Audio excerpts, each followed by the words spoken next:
I'm Michelle Ely from the Starlight Tribune, an Arrow TV show fan podcast, part of the Gonna Geek Network, just like the show you're checking out now. Shows on the network are individually owned, and opinions expressed may not reflect others. Find other amazing geeky shows at GonnaGeekNetwork.com. Welcome to episode 180 of Better Podcasting. On this show, we discuss changing the length of your episodes. In this week's Better Podcasting download, we say farewell to a neat event in the podcasting space.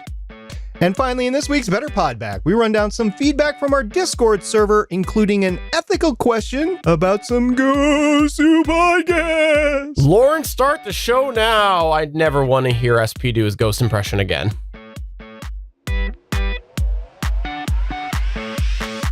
Welcome to Better Podcasting, a show where we talk about podcast tips, tools, and best practices to help you succeed with your podcast. What makes us different? Well, just like you, we podcast purely out of the love and fun of it. Podcasting is our hobby, and we recognize that it's yours too. We always encourage your questions and feedback, and you can find all of our contact information at betterpodcasting.com. Here's your host for the show, Stephen John Drew and Stargate Pioneer.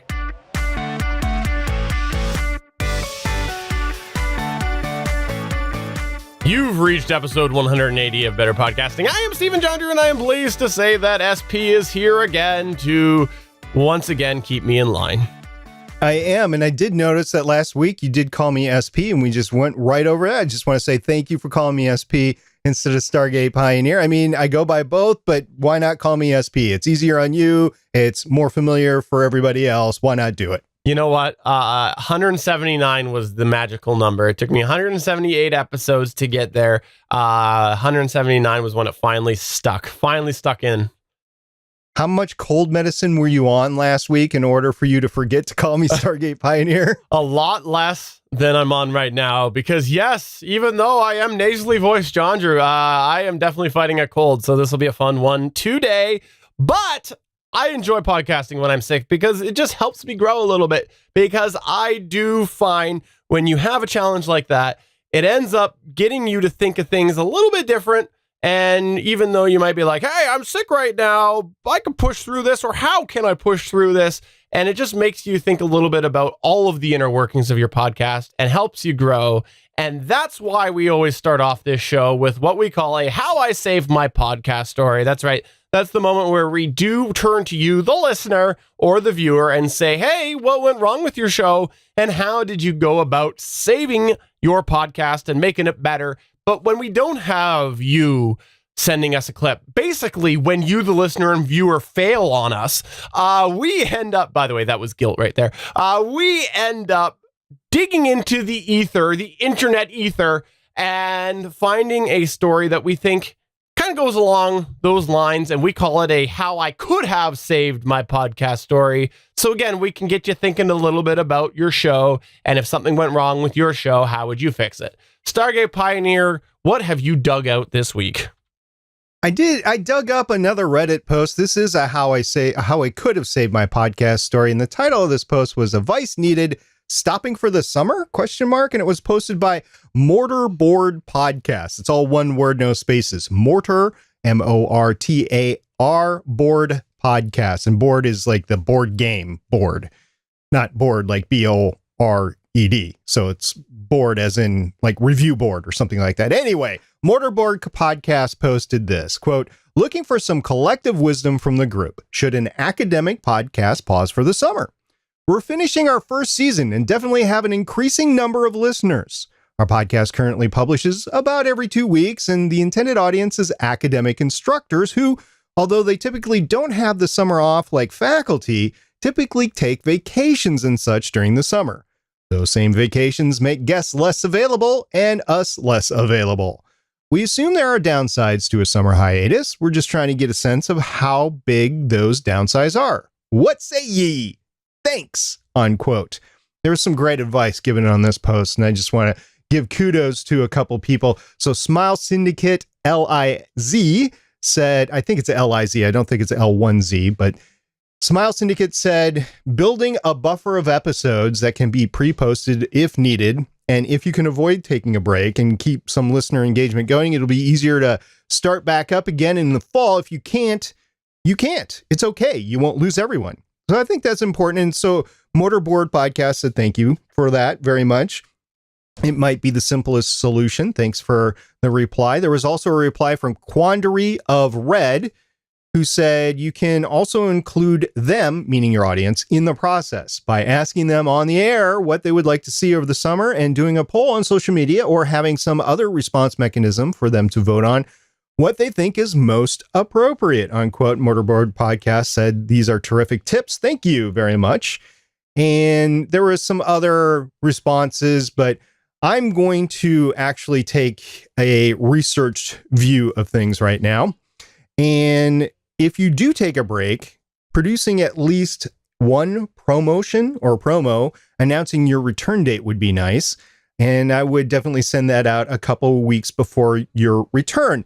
Now, I was wondering, how far in advance would you want to publish a promo? Now, if you're talking to summer vacation, you're only talking 3 months total. But I was like, how do the pros do this? How do movies and TV series do this? So I did a little research, right? And I ran into some great articles. So the first article I ran into was a article titled Far Advanced Film Trailers Release, or How Far in Advance Are Film Trailers Released. It was on StephenFollows.com. That is not related to our Stephen, but the article basically said months when it came down to it. And it graphed it out. I mean, you're talking like 6 to 9 months for major movies that the first trailers come out. So you're not talking about like the week before. They spend a lot of time and a lot of money promoting movies, right? So then I was wondering, how about TV? So I ran into a couple articles there. One was titled How to Market New TV Shows in a Time of Splintered Audiences. That was an amazing title. I was thinking that's right in the alley of podcasts. There's a couple of quotes from that article that I want to state, and it's from adage.com, by the way. And the first quote is, "The days of advertising about 30 days before the premiere are gone. A long lead is now our priority." Okay, so more than 30 days. And then, quote, "Audiences are splintered. They rely on social recommendations, don't watch as much live, and often binge watch full seasons in a single sitting. So marketing needs to be more collaborative and planned." So you can't just assume that you're going to market whatever you're marketing to in the same space that you are trying to produce your content on. That was interesting, right? And then the final article that I pulled for this segment is from ventureharbor.com, and it was the ultimate guide to marketing films, TV shows online. And the specific article was titled 17 Inspiring Market Strategies for Your Film or TV Show. The quote is, "In my experience, just having a trailer is not enough. It must have a great seeding strategy and be ultra shareable to produce great results," unquote.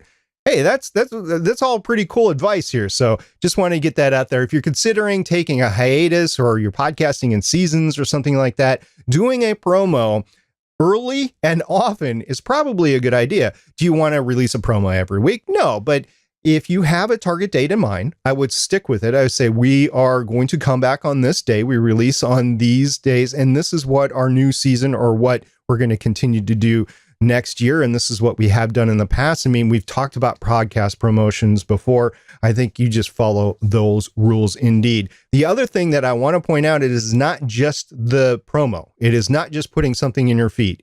You also have to market yourself in different venues like social media. If you go to conventions, market your stuff there, as well as what specific day that you're coming back, photos on Instagram with the trailer board on Instagram and stuff like that. I think that is pretty cool. And then for you want to maintain interactivity with your audience. So put out polls, solicit ideas for the upcoming season, not just on your podcast, but on social media.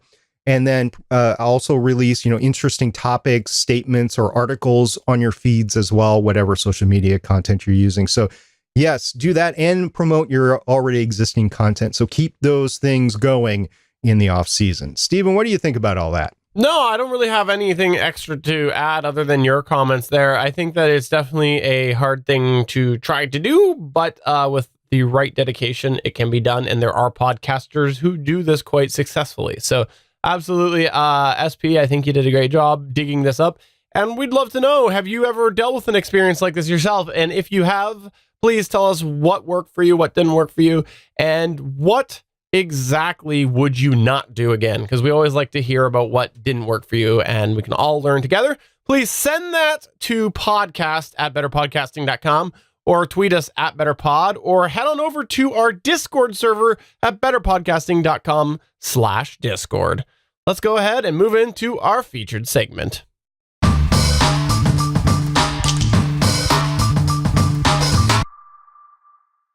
As your podcast goes on, sometimes you might find that it evolves in a variety of different ways. We've talked about some of these evolutions or changes that might happen to your podcast before and how to handle some of them, but today we want to talk about one specifically that comes with a variety of considerations and actions if you are going to evolve your podcast in this direction.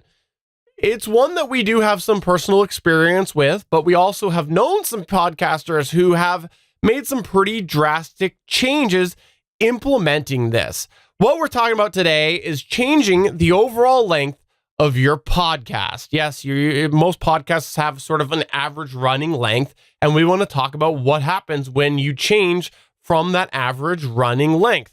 Now, we're not talking going from 20 to 30 minutes or going from 45 to 55 minutes. We're talking about a substantial change compared to what your audience has come to know and love about your podcast. And we're going to start off talking about a variety of considerations when you are thinking about switching the length of your podcast. The first thing that I'd ask myself is, what are some of the things that might make you consider making a significant change to the length of your episodes? Perhaps you want to change your release schedule, but keep the overall same show content. For example, let's say you're currently running a weekly comic book show. I've actually done that myself, but you'd rather do a bi-weekly release versus a weekly release. And each week you highlight a specific comic book. If you switch to bi-weekly, you're going to have to cut down about half the top comics that you actually talk about if you maintain your same episode length, unless you change your show length. So you might consider doubling your length of your episode so you can continue to cover 2 comics instead of 1. Would it have to be double the length? I don't know, because you won't be doing the intro and the outro, but it would be longer than just your singular episode or comic book issue that you're talking about. But perhaps then it's the opposite. You're wanting to increase your release schedule instead of reducing it, but without recording additional content. For example, you might currently record a 60 to 70 minute show once a week, but instead you'd rather do a daily show for 8 to 10 minutes. This is actually something that a previous guest of the show, Cody Gaw, has done with his Curiosity podcast, and they changed from the Curiosity podcast to the Curiosity Daily podcast. And there are really a variety of reasons that you might want to change your show length. It could be perhaps you're finding your recording schedule is too demanding for your life, and altering it will help alleviate this. It will help you avoid burnout. We've talked about that in the past. Or perhaps you're just feeling that you're not putting yourself out enough in your niche. An example of that is a new show actually should be released fairly regularly, whether it's daily or weekly, and you were going monthly before. But it might not even be anything to do with your release or recording schedules. Perhaps you just want to make a change with your show to offer something different for your listeners. Maybe you want to add an additional segment to your show to accommodate a vision you have for your show, or you might be removing one. So no matter what the reason is to change the length of your show, here are some things that we'd recommend that you consider and do while changing the length of your episodes.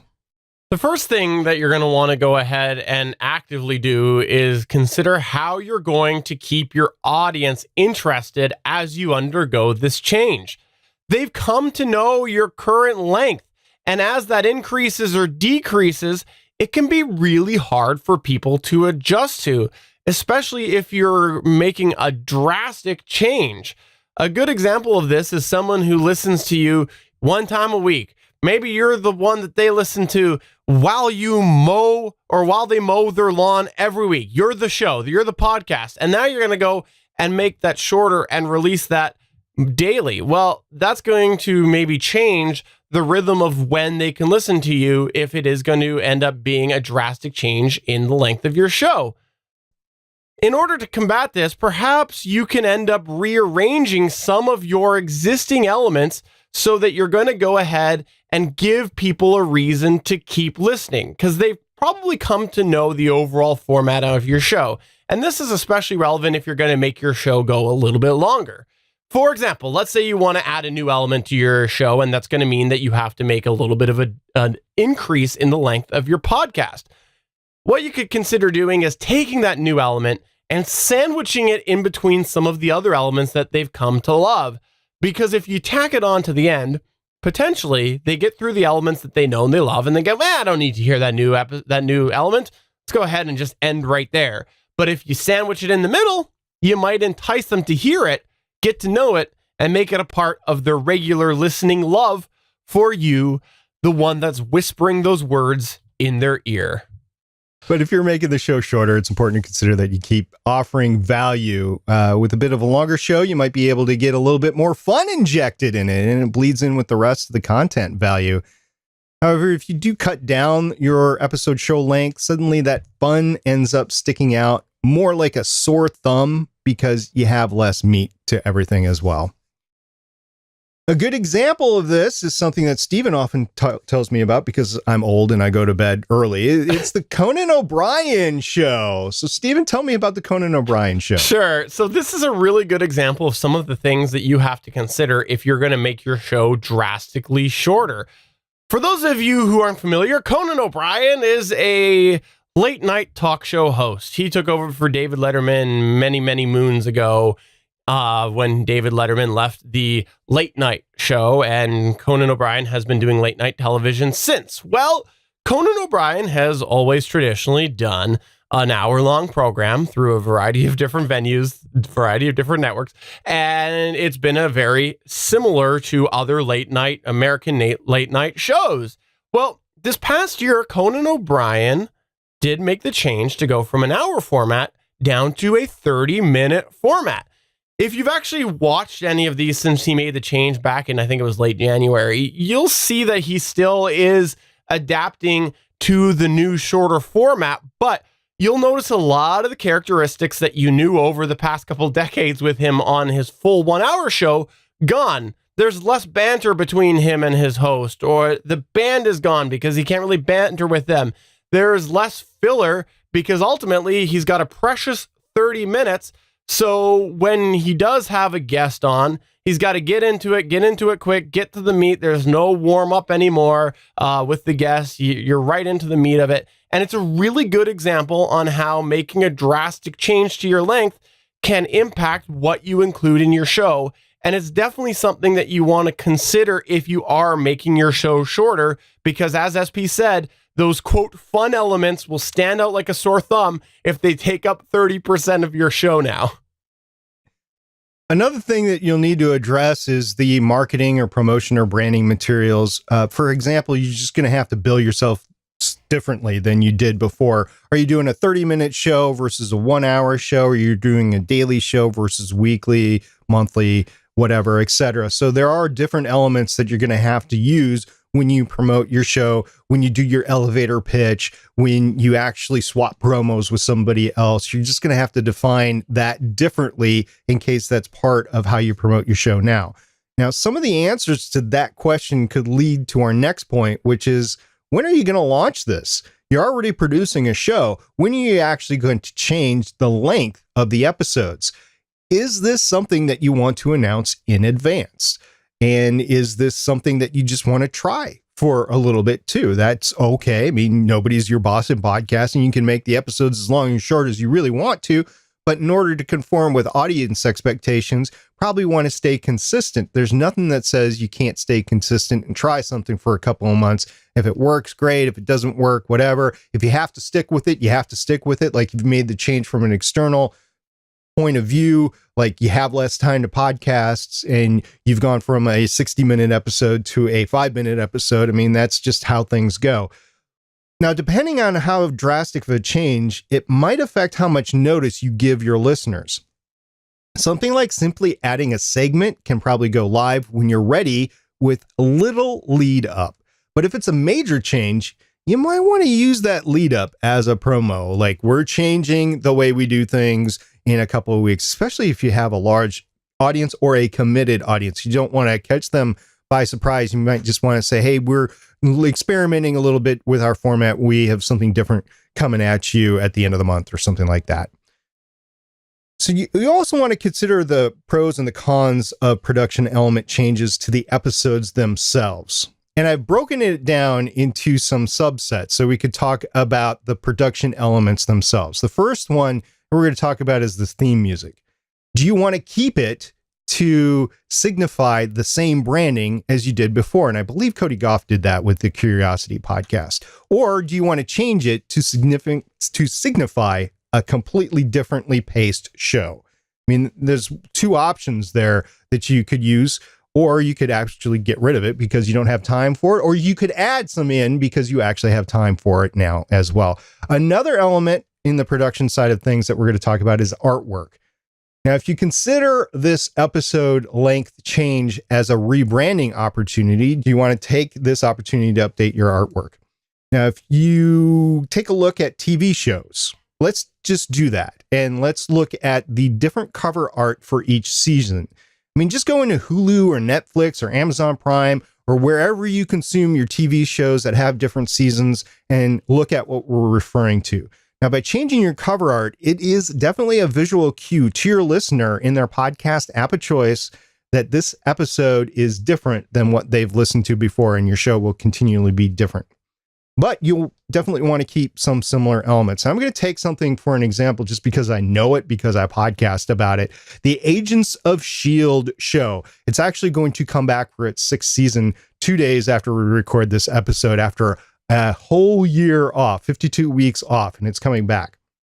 So they have 6 seasons underneath their belt. I went back and I took a look at all 6 seasons of the cover art, and they do have similar themes. First of all, it's a similar font. Maybe there's something recognizable about your font that you want to keep within your podcast artwork and branding, so you keep that. Or maybe you want to change it up, one or the other, right?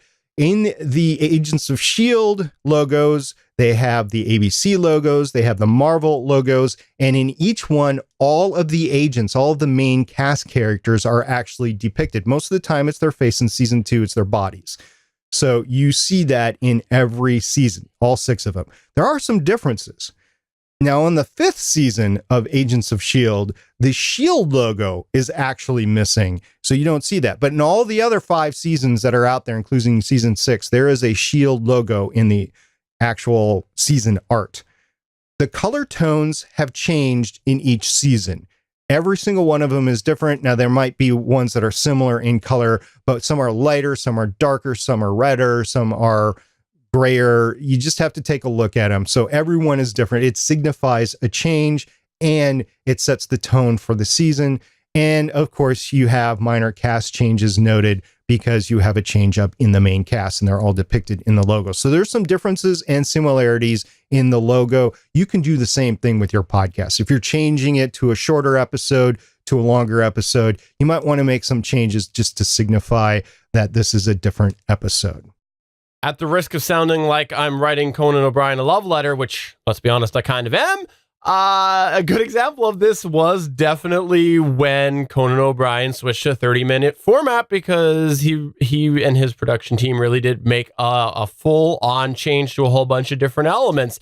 They changed the intro, they changed the visual of the graphics, they changed the music, and they even changed the set, which, funny enough, had just been redone a few months before they changed the format. So they really took this opportunity to do what SP said and really kind of bring in a new chapter in their show. And that's something that is definitely worth considering if you are making this podcast now a little bit of its own baby and a little bit different to what it was. So don't be afraid to really embrace the fact that you're making a drastic change with your podcast.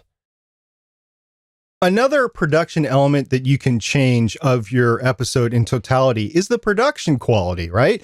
So if you're changing the episode length, ultimately it can allow you for better production quality. So might as well take advantage of it. And I'll give you an example. So a lot of you know that I watch a lot of sailing YouTube channels over on the YouTube, right? One of them, and it's pretty popular with a lot of people, is called Sailing Vessel Delos, or SV Delos.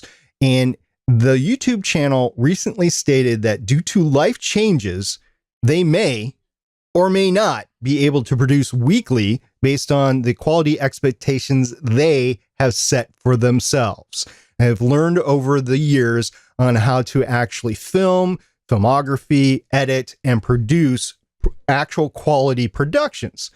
Now, when growing your show consistently is absolutely a factor, but when you've grown to a certain point, the quality begins to outweigh quantity. So this is a discussion to have with yourself. Does it really matter?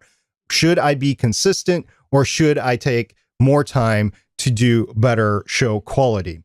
So when you change the length of your episodes, make sure that you maintain at least or improve the quality in the production of your show. And also consider in the niche space now versus when you started podcasting, your original format. When you first started, you could have been the only one in your niche, but now there is dozens of other podcasts in your niche. You just have to weigh that, right? So if you change your episode length, maybe there is a certain portion of your audience that wants what your original length was, and then they will go find that somewhere else. However, there could be other people out there that are currently not your audience that like your new episode length and go to listen to your podcast because of the length themselves. This can be seen in podcast apps themselves, how long the episodes are when you search for a particular topic. So it's just something to keep in mind. There's pros and cons there of what you want to do, but the thing that you don't want to do is slip in your production quality, because that's going to be important as you go forward. Now, this last one, I want to go ahead and give a special shout out to Stargate Pioneer, because I didn't even think of this, and he thought of this, and it's a very, very excellent point. It's that if you are changing the length of your show, consider how that might affect how your podcast is hosted. This is probably going to be more relevant to media hosts, but can also be relevant depending on the package you have for your self-hosting as well. Number one, consider the bandwidth. Okay, sure, you're producing fewer minutes of the content perhaps, but if you are producing more frequently, perhaps you could end up having more people checking it out, and thus you might end up using more bandwidth. This might raise the total amount of bandwidth or internet throughput of your podcast service. And how does that line up with the options that you've selected for your hosting option? If your hosting plan does have a limit on how much bandwidth your show uses, you might have to evaluate this and consider an alternative. But more importantly, you might also find that storage doesn't line up the way that it once did, because there could be limits set by your podcast hosting service on the total amount of the episode size that you can upload. And if you're increasing the size of your show, are you going to go over that threshold? This is something that, yes, there are some hosts that cap the amount per episode that you are allowed to upload. And if you are going above that, how's that going to land? Definitely something that is worth considering. Are you going to have to reevaluate what you've chosen for your hosting platform? So no matter what you ultimately decide on what the episode length of your show is, changing that length of your show comes with a variety of considerations that can affect your show. If you don't handle it right, you might find that you ultimately lose listeners.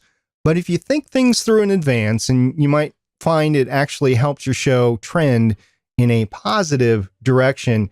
Stephen and I actually would like to know if you have ever considered or actually changed the length of your show, whether it's longer to shorter or shorter to longer, and what are the trials and tribulations that you have had to go through when you're both considering it in the planning stages and actual execution stage, and then what that has meant to your show over time.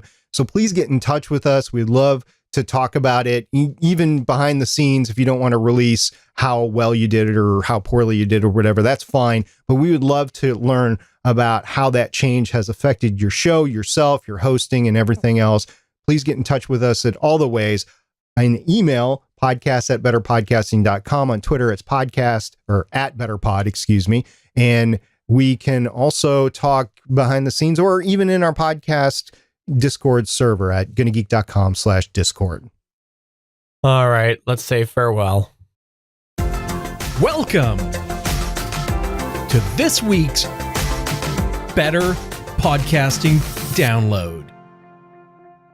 This week, we got notification of a Medium article, which was a very sad farewell for us on Better Podcasting, because we've actually quite enjoyed this concept. And I, for one, was looking forward to going next year. And I was going to drag Steven down to it, too, since it's in his neck of the woods, although it's across the border, or was across the border. And that is that the makers and the developers and the creators of PodCon have announced that PodCon is over, that there will be no PodCon 3, and that it was due to sustainability issues. That's the long and the short of it. And they stated up front in their Medium article. This was a great post on the Medium article of all the considerations that they had to actually weigh when making this decision. They've done 2 of these. It had, for all intents and purposes, grown from year 1 to year 2. And then they ran into what everybody else runs into when they're doing a meetup or a convention, is that how are we going to make this puppy work? What is the money that runs behind these things? And so they listed some points down the line here. I think it was a total of 5. And so we made some comments on some of them. The second point that they made was that large podcasts have a successful and sustainable business model in a live show touring. So these are podcasts that actually tour around and they get people to come to live events and they charge for admission to it. This isn't something that they just go somewhere and it's a meetup as we would do as hobbyists. This is a business for them, just like a comedian or like a band or whatever. This is their tour. This is where the big bucks come in, right? And it is difficult to attract creators that can sell tickets to events on their own and be part of a larger convention for podcast fans. By the way, that's one of the big reasons that we liked PodCon is it was meant for fans. It wasn't meant for the industry. It wasn't really even meant for creators. It was meant for podcast fans. So my comments on this is that there are definitely plenty of other independent creators that they could have reached out to, but it takes a lot of time and effort to seek out other podcast creators, evaluate them for worthiness of having them as part of your convention. And that's, for the lack of a better term, worthiness. It's basically how best they would fit the show, and determine what sort of stage presence and audience draw they could provide. And we'll talk a little bit about that later. So there's pros and cons to that. I think there's more cons than pros. It takes a lot of work and a lot of effort. In my opinion, it's more than a full-time job for probably more than just one person. So that is one of the things about their sustainability business model when versus live podcast touring sort of shows, is that they might not be able to be grabbed for a convention like this. You know, one of the things that comes to my mind with this is that the whole thing with basing things around independent creators, it tends to be that they don't have as large of a fan base. So if you're going to sort of bark up that tree there, so the math sort of breaks down as soon as you start to try to pull in more independent creators and whatnot. And, you know, I'll give a quick example here. Is let's say that you've got a podcast example that has a lofty goal of 10,000 listeners to it. And let's say 2% of them are interested in actually seeing something that they want to do outside of a podcast. Well, that's going to be 200 people out of those 10,000 listeners. But let's say that you go and you approach another independent podcaster that has only 1,000 listeners. And again, let's say that it's all things are even and it's 2%. Well, that's only 20 people. So that means by that math, and again, this is just for illustration purposes, in order to get that same amount of people, you're going to have to approach 10 independent podcasters who happen to have 1,000 listeners that also have 2% interest in coming to the event. So like, it's really hard to find that fan base and that sort of structure of who you approach that has that fan base that's interested in coming to an event like this. Yeah, the next point that they made in their article was that this evening out live show system also works well for podcast fans, and that many of their attendees, not all of them, but many of their attendees expressed to the creators of PodCon that they'd rather have an evening out than a 2-day event. Now, after Star Wars Celebration Chicago 2019 that I attended, I started to do some historical research and just look back at my experiences since 2009. So the past 10 years of this sort of evening out with hobby podcaster meetups, right? And that goes back to Galactic Water Cooler, which is in a roundabout way how Stephen and I actually met through his brother. And also the podcasts that were at Star Wars Celebration themselves, because there was a lot of them. It was a really great opportunity for Star Wars podcasters because the makers of Celebration actually set aside a room and said, go. And they had a couple of dozen podcasts all weekend long actually do their shows. So that was actually a main stage in the celebration. And there was other Gonna Geek events that we've done in the past, one-offs at different places. And basically, if you combine them all together, I can definitely see if you're a fan of a podcast, having that more meetup mentality or smaller community-based get-togethers definitely has more oomph for a hobbyist than the actual full-blown 30,000 person convention with, let's say, I don't know, 50 shows or something like that. Well, here's the way I look at it is if you're doing a fan convention, what are you banking on? You're banking on people being interested enough in the people that are there to come and attend. And what do they like about your podcast? They like the fact that you're intimately talking in their ear every week, right? We've talked about podcasting is a very intimate thing each week. And when you do a 2-day event, now you have that convention mentality that SP said, and that sort of adds some distance. When it's a simple meetup like SP was alluding to and referring to, that's more of a personal thing. It's kind of the idea of why Kevin Smith can go and record some questionable audio while he sits in a room doing a live podcast, because people are like, I want to be there. I want to be in that room while he's recording that. And they want to have that fun, intimate experience. If you go and you shove Kevin Smith in a big 2-day convention, he's all over the place. That distance is there. Yeah, and the fourth point that they made was that conventions are expensive to run and attend. And this is absolutely true. They were mentioning paying for people to travel and stay and eat and that sort of thing, giving them a stipend to actually come there, you know, the bigger draws. And that's definitely an unsustainable business model for the amount of people that I think would be interested at this point, at least, in such a podcast convention. This is for the fans. Again, it's not for the industry. This is not Podcast Movement, Podfest, Podcast Mid-Atlantic, none of those. Was for the fans, and it was out of Seattle. So I can definitely say that, you know, even with crowdfunding and ticket sales, the concept that they're talking about gets pricey real quick, because you're talking in some cases of paying $10,000, $20,000, $50,000 to have somebody come out, or a whole show, right? So there's multiple hosts come out and actually be part of your convention. That eats into your profits. And then when you're running a convention to begin with, you're not sure what those profits are. There's a whole hotel room reservation issue where you have to front the money for the rooms that aren't sold. So it is a liability for you personally. And even if you have a business, you don't know if you're going to make it or break it. And also scalability. It's a big concern there, because as you scale larger, you attract higher quality talent, for lack of a better term. Higher talent ends up demanding more, because there's not only probably higher fees if they're charging them, but there's also going to be things that are needed now to help retain that higher talent. They need to have more to offer more value and that sort of thing. So definitely it's hard to scale. So I agree with what you said, SB. Their fifth and final point that they made were that sponsorships were extremely difficult to sell. And they're not talking about the small onesie twosie thing. They're talking about major event sponsors. And to that, right now in the space, I'm going to say I'm not surprised. There's really not, I mean, we've been talking about it all year. So there's really not a ton of money in the podcast fandom yet.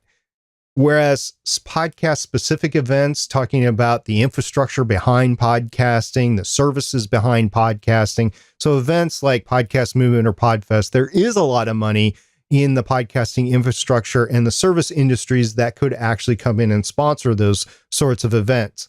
Yes, eventually, maybe next year, PodCon would have definitely benefited from, let's say, a Luminary or an Anchor / Spotify sponsorship. But even then, I'm not sure their business models are really sustainable. So I don't know if you can really count on them right now, at least from year to year. Yes, there are hundreds of millions of dollars flowing through. So maybe for 2019, it would have worked, but I don't know beyond that. Yeah, and the thing is, ultimately, when you're thinking about sponsorship, sponsors are going to want to have people there so that they can sell their product. They're not just doing it out of the love of their heart. No, they do have an end goal out of the sponsorship.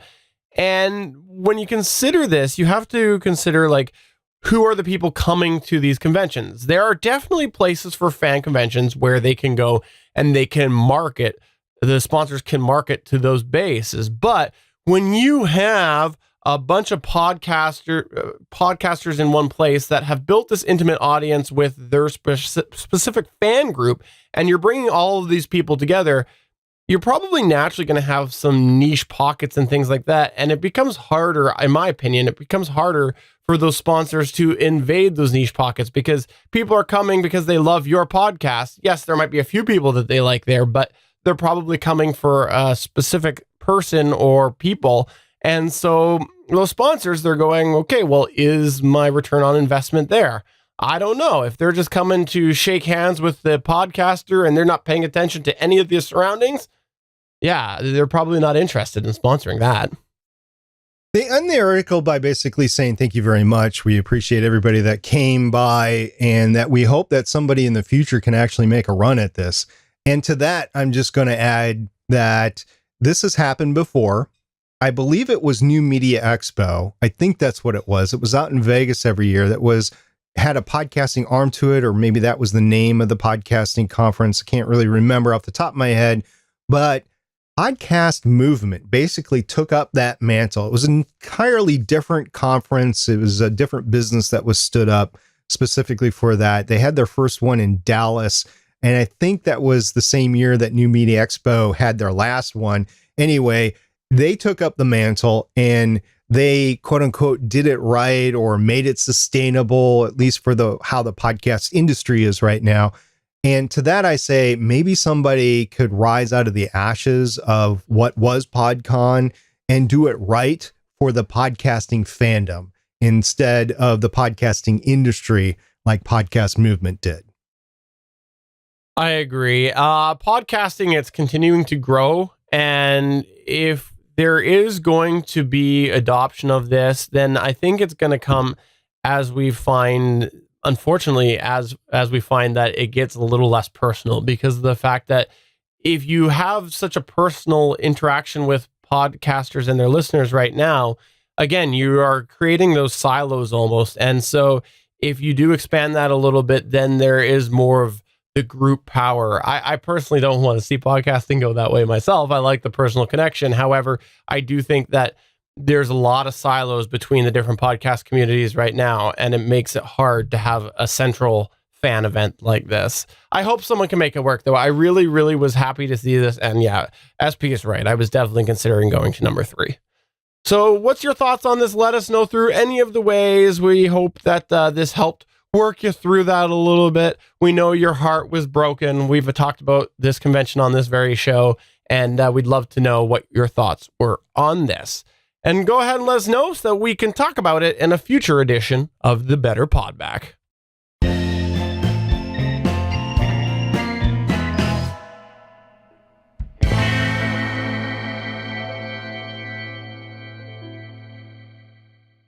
All right, Stargate Pioneer, I'll let you read out this first one here because he's not here to defend himself. So let's go ahead and throw Chris Farrell under the bus for something that he did.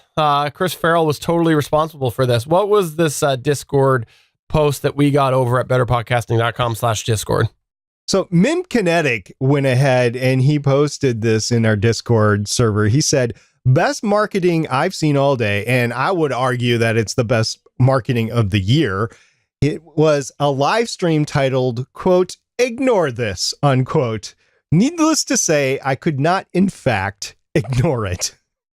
Yep, definitely, totally Chris Farrell. It was not me accidentally making something public that was not supposed to be public. Definitely not me. Definitely not Chris. Definitely Chris Farrell, because he's not here to defend himself.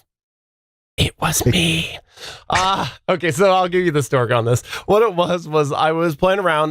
We like to test little different things here and there, and I won't specifically say what I was testing, but I was trying to do a little bit of testing just so that we could actually talk about something maybe in the future on this show, and also you maybe use it for Gonna Geek and a few other shows. And I had to create a YouTube feed, so I thought, okay, well, I'll just go ahead and I'll make one that's private. I created a private event, and I accidentally made it public. And so the ignore this was originally intended for SP and Chris if they saw it. But yeah, it went public. So, hey, accidental marketing strategy. I guess you could tell who picks up on the live streams on the Gonna Geek YouTube channel. It's not like we had several hundred people subscribe to our YouTube channel or anything and got it. Bang's Naughty Bits posted also in the Discord, and he said, Adobe doubled the price for Photoshop and Lightroom monthly subscriptions. Wonder what's next? And he linked a Mac 9 to 5 article. And Stephen, we talked about this on this week's GonnaGeek.com show. And yeah, there's a little story behind this of that they were trying to raise the price, but you could still get it with the old price. And I don't know. This subscription model for software really grinds me. I don't really subscribe to it, for lack of a better term. And I think that I would prefer to actually pay for it. Even if it was a couple $100, I would. But I know that a lot of people didn't. I know a lot of people were using hack versions. So I understand why they went to the subscription model. But then to double the price, that's like when they raised the price of Netflix. They didn't double the price. They just raised it by $2. And like people all over were like, oh my gosh, it's the end of the world. Netflix sucks. And I can't imagine Adobe raising it, doubling the price. Wow. Yeah, I wanted to mention this one specifically because I know that we do have some podcasters who have been using the Photoshop Lightroom bundle. It's the photography plan, because really they only wanted Photoshop. They didn't want the other stuff. So definitely keep your eyes on this, because the summary of this is that they claim that they sometimes try features on the website, and then they provided a link on how people could pay for the cheaper plan. And it was only the US that was seeing it. So there's definitely some indicators that maybe this could be increasing in the future. The next thing that I wanted to go ahead and mention right here was something that was a little back and forth about Pinecast. And I wanted to go ahead and I thought it was a good opportunity to mention some of the things that I have seen with Pinecast since I talked about it in the Discord. So let's go ahead and talk about it here. And the summary is that I've been giving Pinecast a run, using it mostly for file hosting for the Gonna Geek show for about half a year or longer. So I've been really doing that just to experiment with some different features. And the primary concerns that I still have and why I can't openly recommend them, I can talk about it with a few caveats, but the big things that I've got, number one, is that they use markup within post rather than HTML. Now, the reason this becomes a problem is because if you're using a editor that uses HTML, generally things will copy and paste a little bit cleaner. Not that much so here, because they're using a different way to code posts using markup. Second thing was that they're not still properly adopting the WWDC 2017 tags for episodic shows. They have implemented it for serial ones. There's a few different Reddit posts that I linked on our Discord server if you want to check that out over at betterpodcasting.com/Discord. But it essentially causes problems for those people who are not doing serial shows. And that is a problem for me. So they don't have the full Apple tags. Number three is a big problem for me, is that they drastically changed their URL structure about a year ago. And again, there is some Reddit posts when this happened. And the reason this is a concern for me is because it changed the website address that the file was hosted on within the RSS feed. And the thing that concerns me about this is, have we reached their final settling point? And what I mean by that is, if you've ever used Libsyn, Libsyn's file is generally traffic.libsyn.com/ the address, the slug that you've chosen / the file name, but they over at Pinecast made quite a few changes to the whole structure. And so until that's settled down, I do have concern they're going to go ahead and change that again, which could be a problem if you're using something like PowerPress to embed that file and, you don't know what sort of problem that could cause. Number 4, which is probably the biggest one for me, is that they haven't always shown the most forthcoming changes with meeting consumer needs or evolving standards in a timely fashion. I've found that often when something comes out, like the Apple tags, they come out and they say they're going to do it, but then it takes a very long time to get those done. For example, that Reddit post that I mentioned about the WWDC 2017 tags. There's been a few other things here and there where they said, we're working on this, but then time goes on. And that's concerning to me because while they're great at acknowledging things and interacting with people right away, give me a timeline and try to stick to it. And then the last thing is I have a little bit of doubt on their pricing. And that's the last reason that I do hold off really recommending Pinecast, because they're really cheap for what they offer. They offer unlimited shows essentially under a $5 a month plan. And I am very, very concerned on that. I've got more explanations in our Discord server, but bottom line is the question that comes down to it is how can they afford this when others can't? And so I think that while obviously they've got a higher revenue stream than a free service, it is concerning that they are so much less than some of the other options. And so really, I just wanted to take the moment here to expand on that. I'll go ahead and make sure to try to do my best in the chat or in the notes to put a link to how you can get to our Discord server if you want to read my full information on this, which I encourage you to do because it was a lot longer than this. But I thought it was a good opportunity because I've been giving them a test for a while. I do recommend them with several asterisks and considerations because they've been stable. They've been fast. SP noticed the difference with the file download time when I started to throw some files on there versus the self-hosting method.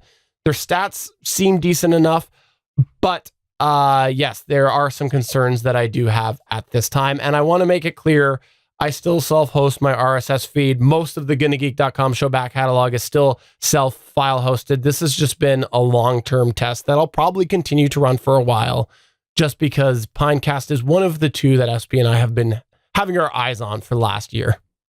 Yeah, and that list is slightly growing a little bit. Now, Pinecast, as Stephen mentioned, comes up in conversations all the time when you're talking to people that want to start a podcast network and host all the shows on the network in one place on one account to save money, or they have multiple shows, kind of like me. I have multiple shows of 6 shows total, and they're on 2 accounts. I don't pay for them separately, though. Each show I pay a separate amount. They're all on Libsyn, and some people just don't want to do that. They want to cheap out and they want to get the maximum value for minimum dollar. I can't argue with that. I mean, that's why they gravitate towards Pinecast. And unfortunately, I don't recommend them for all the reasons that Stephen pointed out, but that is why Pinecast comes up in conversations. Spreaker comes up in conversations. Spreaker has limitations for multiple shows eventually as well with the 500-hour upload limit on the $20 plan. So you cannot, it's a unicorn in the podcasting hosting service space. You cannot find somewhere where you can get a $20 and under plan, unlimited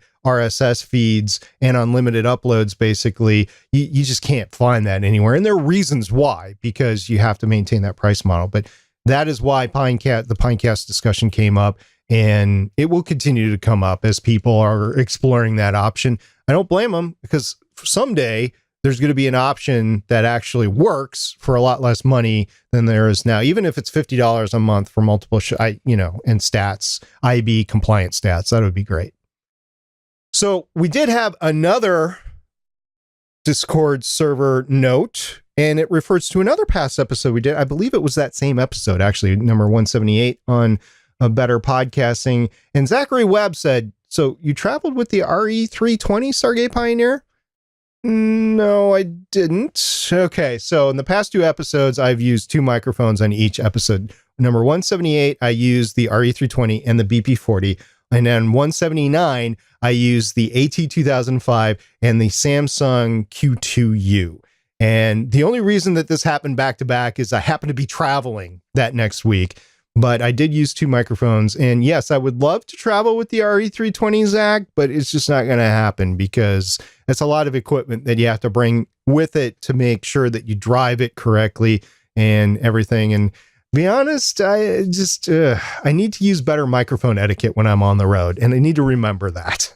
I noticed it actually when I was editing the video side of things. I'm like, oh, SP, you're too far from your microphone. But you know what? I have to say that it was really, really fun to have you on the road because it's been a while since I've gone and tried to clean up hotel echo and things like that. And no, I'm not taking a shot or anything. It generally is fun for me. It's why I do this. I love the editing aspect of it too.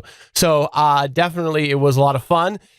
I will tell you this, SP doesn't know this. In the editing room, I did switch back and forth between his 2 microphones. I will not tell you whether I did the same thing as I did the previous week, where we had a couple segments the same in a row. I'm not going to tell you which one it is because we haven't announced this, and we want to encourage you before next week to tell us which segments do you think is which. What did you like better? Let us know through our Discord server, through email, however you'd like. And next week, we'll talk all about that.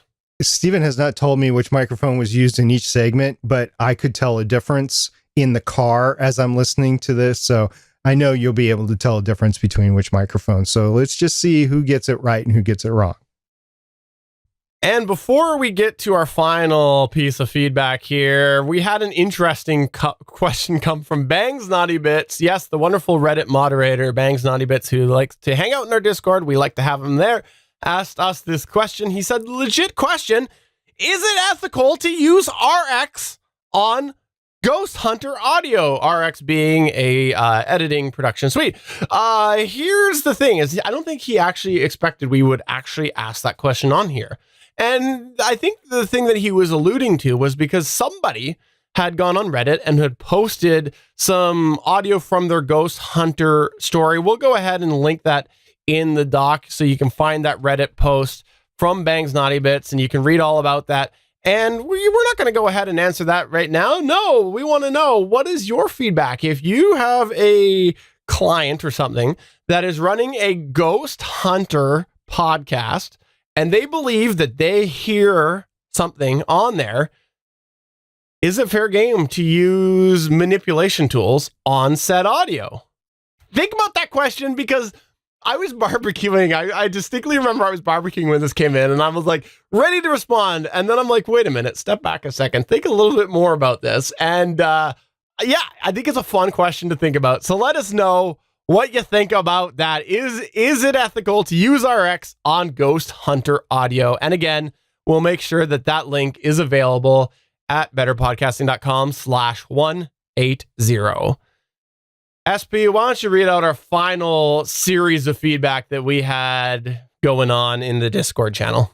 This was an interesting thread that we had going on. I actually felt really bad for MinKinetic, but yeah, I've been in a similar situation. So let's go through what happened to MinKinetic here. He said, I just had a horror occur. We were doing a live event recording, and at exactly 28 minutes, the Zoom H6 stopped recording, and I failed to realize it for the last 7 minutes. This isn't like the EU cutoff for DSLRs to avoid camcorder tax, is it? So the Intellectual chimed in, David over there at the Intellectual said, I never use rechargeables. They are unreliable. And then Steven Jonger chimed in and he said, oh no, sorry to hear. How long have you had the SD card for? They can go bad too. So of course the battery issue I ran into before where the batteries exploded inside my H6 and caused the machine to go bad. And I have heard instances of SD cards going bad, even if they're not full. Of course, you have to check on whether they're full or not too. So batteries, SD card, and whether it's good or not, or whether it's full or not. Now, I want to highlight that we had a really good community interaction, lots of people involving in this. And the reason I wanted to bring up these two is, number one, you'll see in a second with my response. But the first one, the rechargeable batteries, it is definitely worth noting if you're running off of the batteries on the H6 to consider what David said. Rechargeable batteries are not always reliable because sometimes the voltages can be different. Sometimes they can fade very quick. And if you have some batteries dying before the others, you can have not enough power. So definitely I wanted to highlight that one there because it is really, really worth considering. And if you are going to do that, what I would suggest you do is if you're going to run off of batteries, I would say use alkaline batteries. And if you're worried about the rechargeable aspect, hook up the H6 to like a phone battery pack, like one of those battery banks that you can get to charge your phone, because it's probably going to run that H6 for a while. And then if that happens to die, if you get, of course, a big enough one, but once that happens to die, if it does happen to die, you at least have your regular alkalines in there as a fail-safe. So if I was to do it, that's how I would do it. I would go largely on the battery bank first and then have those alkalines in there as a backup, making sure to pull them out so we don't have that leak issue that SP said. I actually change out SD cards all the time. They fill up and then I just insert a new one. That is less expensive now than it used to be. It used to be about $20 for a 64 gigabyte card. It's now down to $10 for a 64 gigabyte card. It's actually the micro SD card with the converter on it to the actual SD card. So yeah, it's a little bit more affordable to do it that way. Even if you don't do it that way, if you record and erase, I would only do it for so long before getting a new one because the SD cards are not meant to be reused that much, at least the current crop. So Mint Kinetic came back and he said, Stephen, I looked at it again this morning and it was definitely something to do with the card. When I checked it in the H6, it was supposedly full and also failed to reformat via the Zoom. So I pulled it out and used SanDisk's specified software to wipe and then reformat via Zoom. Now it shows having 8 gigabytes minus the nominal megabytes used for the folder system. I think my takeaway is to always check the recording device's stated space left in addition to what my Mac or other devices see. Shake my head. And that's what I do all the time. I take a look at, see how many hours and minutes are left on the recording card for how many channels that I have chosen. That's how I determine how much space is left versus what I can see on the computer. But I can totally see somebody that's connected to their laptop or Mac and can see the SD card and how much space is supposedly left on it. Yeah, it definitely sounds like a bad SD card. For me personally, I wouldn't keep trusting a card like that. They're so cheap now. I'd just go buy a new one for sure. I think it's definitely worth refreshing them every now and then because you got to think of all the writing that's happening when you record that podcast. There's so much data going in, and something like the H6, think about how many tracks are going. So it's happening a lot. So we wanted to highlight that because number one, it sounds like things worked out in the end for Mint Kinetic, but definitely keep in mind that SD cards can go bad. And if you are using on batteries, batteries can also not be in your favor. Before we close up, I want to take this moment here to surprise Stargate Pioneer with something. Something that I just discovered today, and I'm sure someone's going, Stephen, really? Really? You haven't heard of that there? And it doesn't know that I did this, but today I discovered a new piece of equipment that I had to own. I had to own this. This is the mistake that you make when you decide not to go home for your lunch equipment, and then you walk into the music store and you see equipment there.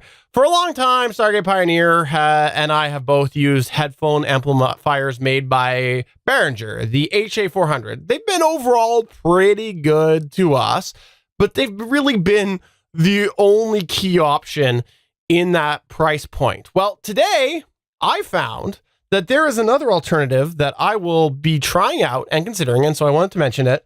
And I actually have it here, still in the bag, as you can hear that.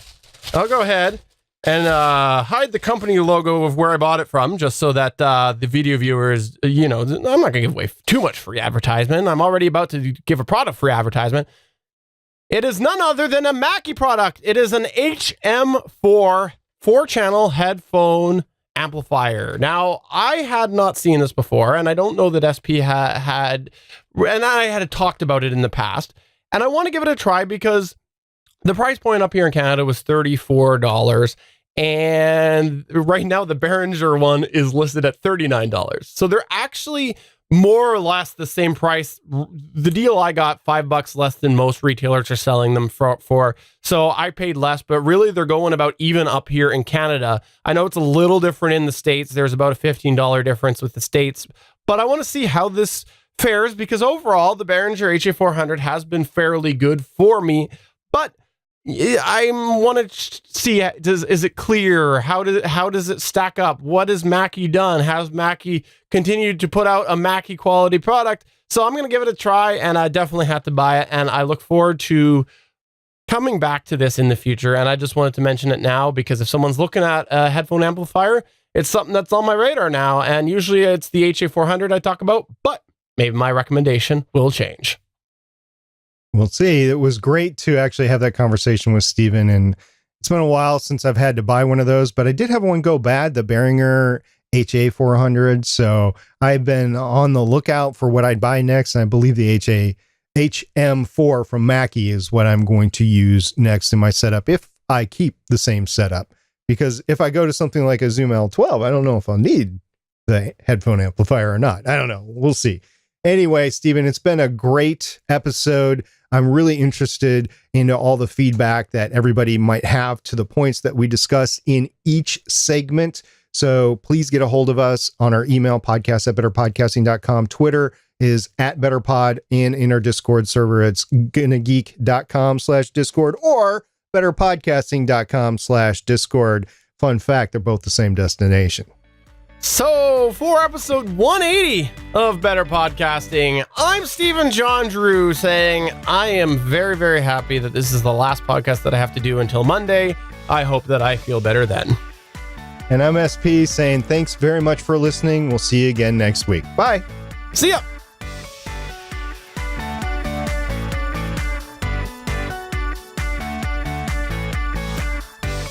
Thank you for listening to another episode of Better Podcasting. We want to hear from you. You can find all of our contact information at betterpodcasting.com.